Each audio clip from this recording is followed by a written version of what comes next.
Hello, my name is Chris Patterson, I'm Max von Schlannery. and we are the directors of The Play That Goes Wrong for Jesuit Station Films Spring Comedy. We're going to show you a quick tour around our set to show you how we did some of our tricks. Our show just finished this past weekend. Some of the stuff's been taken down, but the majority of the big tricks are still up, so we'll jump Here right we in.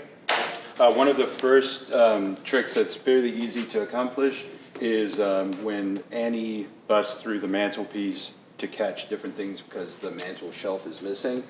These are all just magnets on here. These are pieces of wood that we use that you can buy easily at any kind of craft store, just decorated. And Chris, if you want to, those just knock off. They have magnets on them, which helps. And pavement too. So that's pretty easy. The picture of the dog. So a lot of the times, like getting a nice frame, if you want the set to look nice, it's, you know, your frame's going to shatter because it's made, I think, out of plaster. And so for this one, what we ended up doing was, instead of having the whole painting fall and hit the ground multiple times, we pivoted the frame at one top left corner, and that's just connected through the back. And then one of the stage hands from the back would pull out a pin over here on the bottom corner. Let's come back here real quick and I'll show you the pin. So we just had a pin right here through the masonite that goes through the frame. So back here, Here, I'll pull it out. you can't really see it, but we marked where the corner would be. So in that particular scene, Max had to just make sure that the corner of the frame was right here, kind of lined up with that mark. And once it's pulled out, it has a nice swinging effect there. And then if he puts it back, Max, I don't know if you want to try to put it back real quick. Goes through. And it's a little tricky, but we got it all nice. All right. Moving on to the door are the two things that are hanging on both sides of the door. These are also just magnets. So the stage hands, at particular moments, this is literally just a hinge on a 4x4 and a 2x4 with something to grab onto. On the cue, they would just pull it off, and there's a magnet on the back of this 2x4 that would fall. So we'll show you how that looks. So on the cue line, it would go like that. As you can see, there's a magnet on the back of the barometer and another mark on the wall that the audience can't see, that it will just stay up. The voice pipe was a little tricky. Back here, we had a funnel attached for that one joke where Dennis is pouring water, which is liquor, into the voice pipe, which goes into the bucket. So we eventually had the stage hand just have to push this out through the hole for it to fall. Before that, we had a similar magnet set up. So if I were to redo this one, I think what I would do is have the voice pipe attached to that wood backing, and this pipe would completely disconnect at the wall so that it could just be pulled and fall off. But for a variety of reasons, we just ran out of time. Yeah. So. In a similar vein, for the shield to fall while we're back here, a stage hand, this is also a magnet that was attached to the shield, would just pull on this dowel attached to a 1x3 attached to a magnet at the top there as well.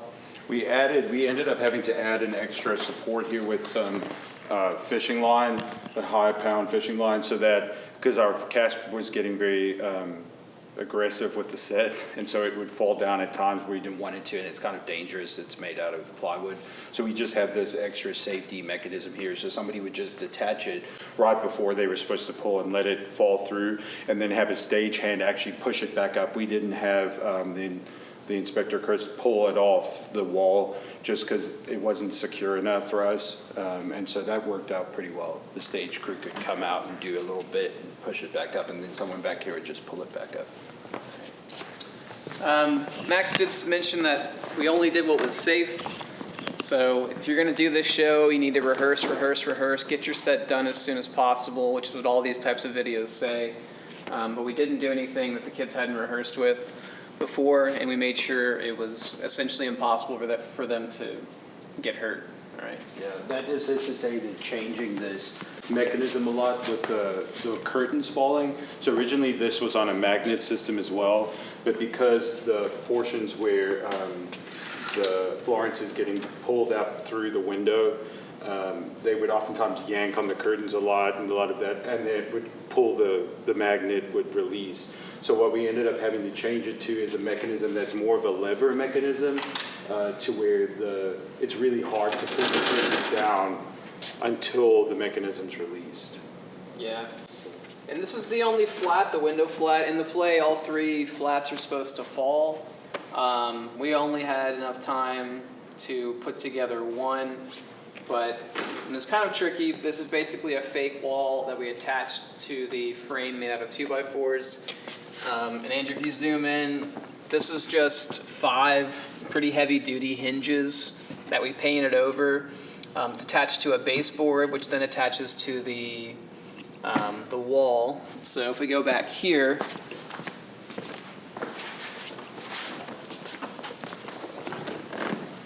you can kind of see this is our frame, and this is the wall made of 1x3s, kind of a typical theatrical flat. It's secured with another 2x4. So we're not going to drop the wall in this video, but it's just a matter of unhooking the faux flat up against the frame and then pushing it out, right? Yeah, I think one of the things that to keep in mind is that you only really need 2 or 3 points that are secured if you use hinges. If you don't use hinges, that's kind of dangerous because the wall can shift. And then what's really nice on this one is that we could get into place and be on standby to have this fall, disconnect them, and somebody can just hold this portion of the wall. So when they're ready to push, it's just a case of letting go. Obviously, you need enough stagehands to get that done. Yeah. And I will say, we went back and forth and troubleshooted. A lot of different measurements to make sure that the wall had enough clearance to fall. We used, instead of painting, we did this fabric on our flats. So you could still see, a good 1/2 inch or 1.5 inches of space that the wall had to fall. But we covered those gaps up with more fabric on both sides. And from the audience, you really couldn't tell. And especially if audience hasn't seen the show before, they're not really looking for any of these things. The fabric helps a lot with masking any seams, which helps in the show so that you can't tell where your stuff will detach. Mm-hmm. I guess we can do the curtains. Sure. Just to show this how it works. So I have 2 rods back here, and I can pull them forward. You can either operate this with 1 or 2 people. Right now, I ended up connecting the 2 at the top, but there's just a hinge here on the side, and maybe you can come up closer here, Andrew, and on that. Either one of them. So you can kind of see there's a hinge point right there, and that when you the curtains can fall. And then this can be left to hang throughout the show until you're ready to put the curtains back up again during intermission, and then it's just a little toggle clip on both of these. One thing I would have probably done differently is had the hinges or the levers turn corners so that you had a little bit more masking from the audience, but it worked. Let's do the clock real quick. So Max made this wonderful clock, mostly just out of plywood, and painted on the details. And you can also see on our wainscoting too, we just painted on those panels. Yeah, I think for this set, because you're spending so much time on technical moving things, if you have somebody who can do trompe-l'oeil, like scenic painting, those are all just done that way with tape. And that's a pretty easy trompe-l'oeil if you're trying to learn how to do that for the first time. Yeah. Just quick, also another magnet for the clock hand joke. So this is a trap door for the appearance of Sandra trick. So when anyone goes into the clock from the audience's perspective, they just see the back wall. It's kind of been pushed out a little bit. But when you move the clock out of the way, from the audience, that just looks like more wainscoting in this back wall when they move the clock when she faints. But this is basically a 3x12 column. When the clock is placed back in, the actress playing Sandra can push that out. The fabric hangs down, so it gives a little more clearance for her to get in. And she can, it's a tight fit, but she can crawl into the clock, and then a stagehand can push this back up, and then when she makes her appearance, it looks like the wall is there again. So that's just more hinges connected to a 1x3 in our baseboards.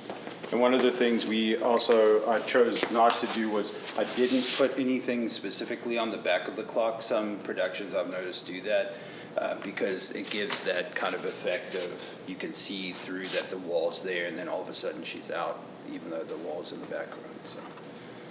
This is our chandelier. It's down now, but that was just a simple pulley mechanism that we hung over the downstage center that came down at the very end of the show. Pretty easy. We did not do the high school version, we did the professional version, so we did put together the second story, which is kind of the biggest undertaking and the most impressive trick of the show. So Max entirely designed and built this section, so I don't know. Yeah. Or you want to start? I can give you a quick, so basically it's a cantilever, which is like a seesaw that instead of being straight with the pivot in the middle, it's bent with the pivot at the middle. There's two major supports on the outside of the platform. There's the false post that gets kicked out, and that one also just painted to look fluted kind of. And then over here, instead of using a pin, we found it very difficult to get the pin out. There was too much friction. This panel of the wall is actually just fabric. It doesn't have any hardboard or masonite behind it. So there's if you pull this down, you can kind of see there's a 2x4 that's supporting this left side, and I'll show you in the back how we pull that out.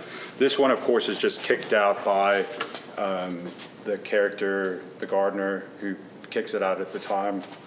And usually you have to kick from the bottom so that it gives it that enough clearance to fall. One other thing, just a side note, I think if you have the time and the expertise to do a light under here, because anything you can give the illusion that this is a really solid piece before it actually falls helps just make that look even better when it does fall. So this light just, I've wired it through to the back, and you can change a hard wire to a plug-in. Just to prove how sturdy it is and how this is not necessarily load bearing, and we can have students safely on top of the platform. And it's still, it'll wobble because I made this one out of wood instead of steel for various reasons. But it actually gives it a better effect that it's actually unstable. Yeah, the actors could play more with how much it shook, and it was more believable for the audience, I think. And it's 80 inches off the ground, so it was substantial second level, but also safe enough that, because there's a lot of stuff where people are climbing and falling off at different times, and we want it to be safe. I can take you through the back to show you how the other end pulls off. Our rotating door, I guess while we're here, this is just a frame that's made of 2x4s, and then there's PVC pipe down the middle that is the mechanism that connects the floor and the top.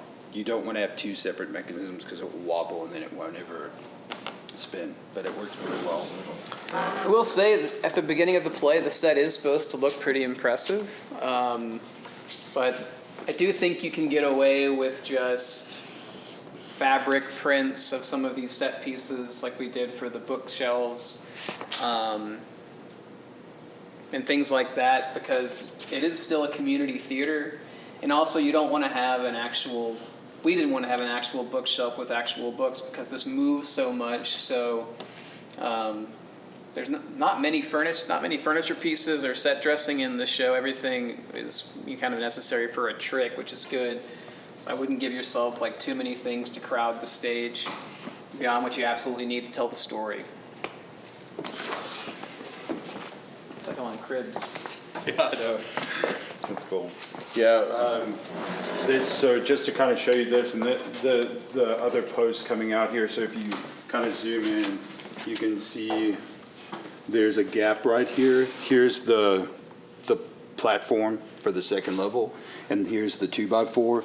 It's really essential to pull from the bottom so that it doesn't have too much friction at the top. So I have this rope around here, and then all that happens is whenever it's time, you have to have some kind of sight line so you can see, but you yank this out and it will fall. And the sound, all the extra sounds help sell it. So that's that. How we got the front two parts to detach. And I guess we can take you to the Sure. back. Real quick, this is just the platform that the kids would go up for the illusion of going up in a second story. Max hung these 2 elevator doors made out of just plywood on like some sort of... Yeah, I just used closet sliding rails. They look kind of terrible from the back, but they sell from the front. We had stage crew. If you're looking to get more students involved, you can have stage crew be the operators for the doors. We just set a bell, they would ring. The bottom one's down here. And then they just pull the door, slide the doors open and closed. Yeah, so it's really just a matter of the actor coming in, the stage crew member closing the door with the appropriate effects, going up this ladder that we have on stage, and then opening this door or opening this door to go onto the platform. One of the things that I've since taken down here is I had a chain around this stair ladder, and that would be the sound effect for the elevator. So you just kind of pull it, and as it rolls across the middle, it makes the sound, the illusion of that.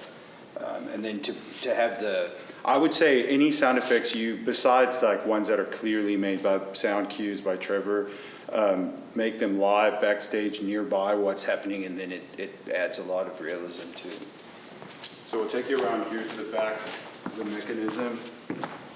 This thing's very complicated to work, so if you're not confident and you don't have people to operate it, that can operate it safely, I would recommend not doing it, because you can really hurt somebody, maybe even could be fatal. So basically, this is the back of the seesaw, the front part being the bit that the actors stand on. I used some of this steel pipe here as the pivot. We have these 4x4 posts, which are secured in many different ways. They bear most of the weight of this.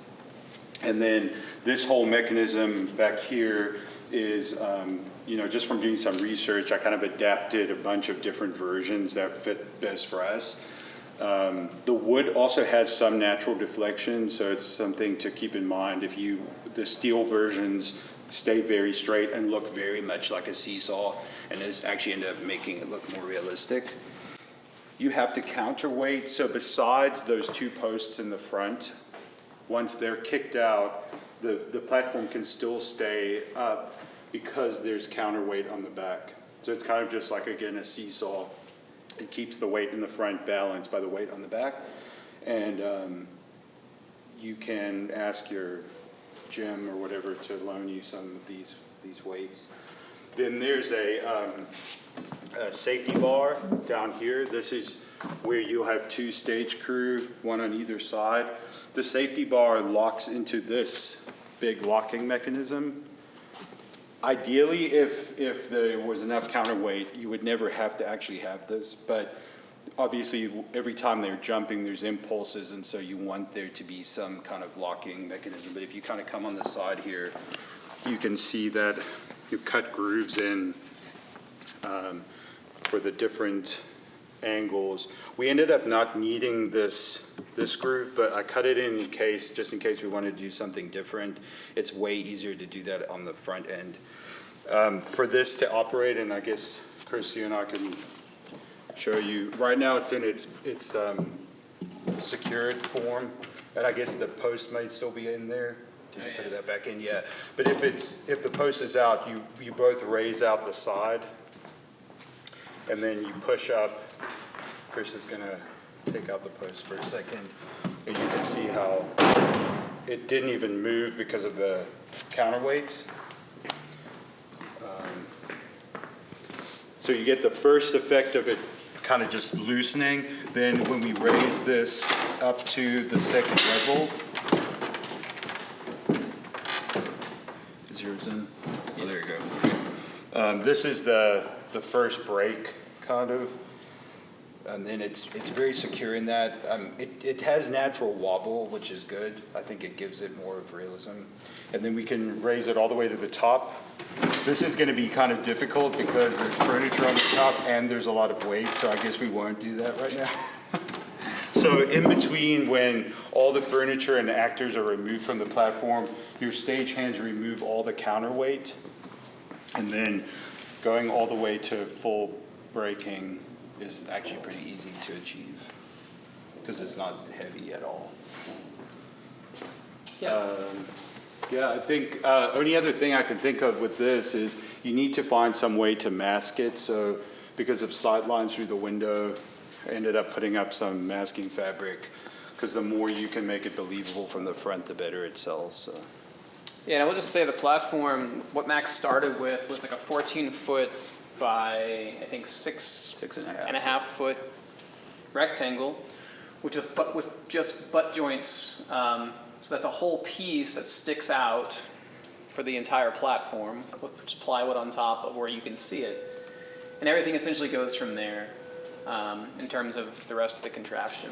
And Matt just mentioned sight lines and things like that, just to kind of give you a sense of how we orient yourself behind the stage. This is the column that we were talking about earlier with the clock. If you want to come around, you can see it's pretty tight back here, so you got to be very careful with your angles and making sure that everything fits, and that if you're going to design it essentially like how the professional version does it, Sandra has to go back here, step over a pipe, right, and then get in here to go through the trap door.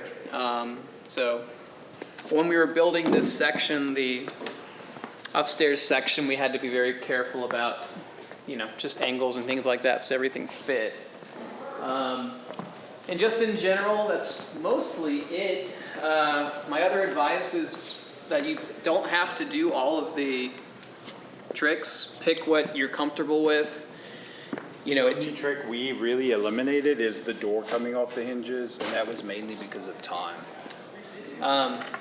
And not everything will go right every single night. So that's my advice, our advice, and also just the more practice the cast gets, obviously, with the set, the better it's going to be and the safer it's going to be. I would think of this show as the set is a character, and the stage crew make up that character. And so the better it's choreographed in the background, the better it reads on the front, and the safer it is. One final thing, just for general basic dimensions, all these are 12-foot flats. The columns in the very ends on going into the right wing and the left wing. 10 by 3, this is an 8 by 12 flat, an 8 by 12 flat, kind of a little nook here, but an 8 by 12 frame with the faux wall in front of it. A 12-foot by 3-foot on the sides, it's 2-foot column. The upstairs level is 14 feet, essentially by 8 feet and 6.5 feet for that little nook. And then just one more 8 by 12 flat with the secret bookshelf cut into it. and then one more 10-foot by 3-foot flats. Those are kind of our dimensions, but you might have to adjust that based on the size of your stage and things like that. I guess, Chris, you can do your last if you want to sit on the sofa. The only trick here for the sofa is these legs that are on hinges. These came off the Shea Lounge almost immediately, so it's a joke that we could do again and again, I guess, even though it's, according to the script, it's supposed to happen at one particular moment. This is just a matter of going right or left. Kind of having the actors shift their weight so it falls, but again, it's all supposed to look like chaos, so whenever it falls, it's going to be funny. Good Great. luck on your production if you choose to do the show. Max did most of it. Be so safe, first and foremost. Be safe.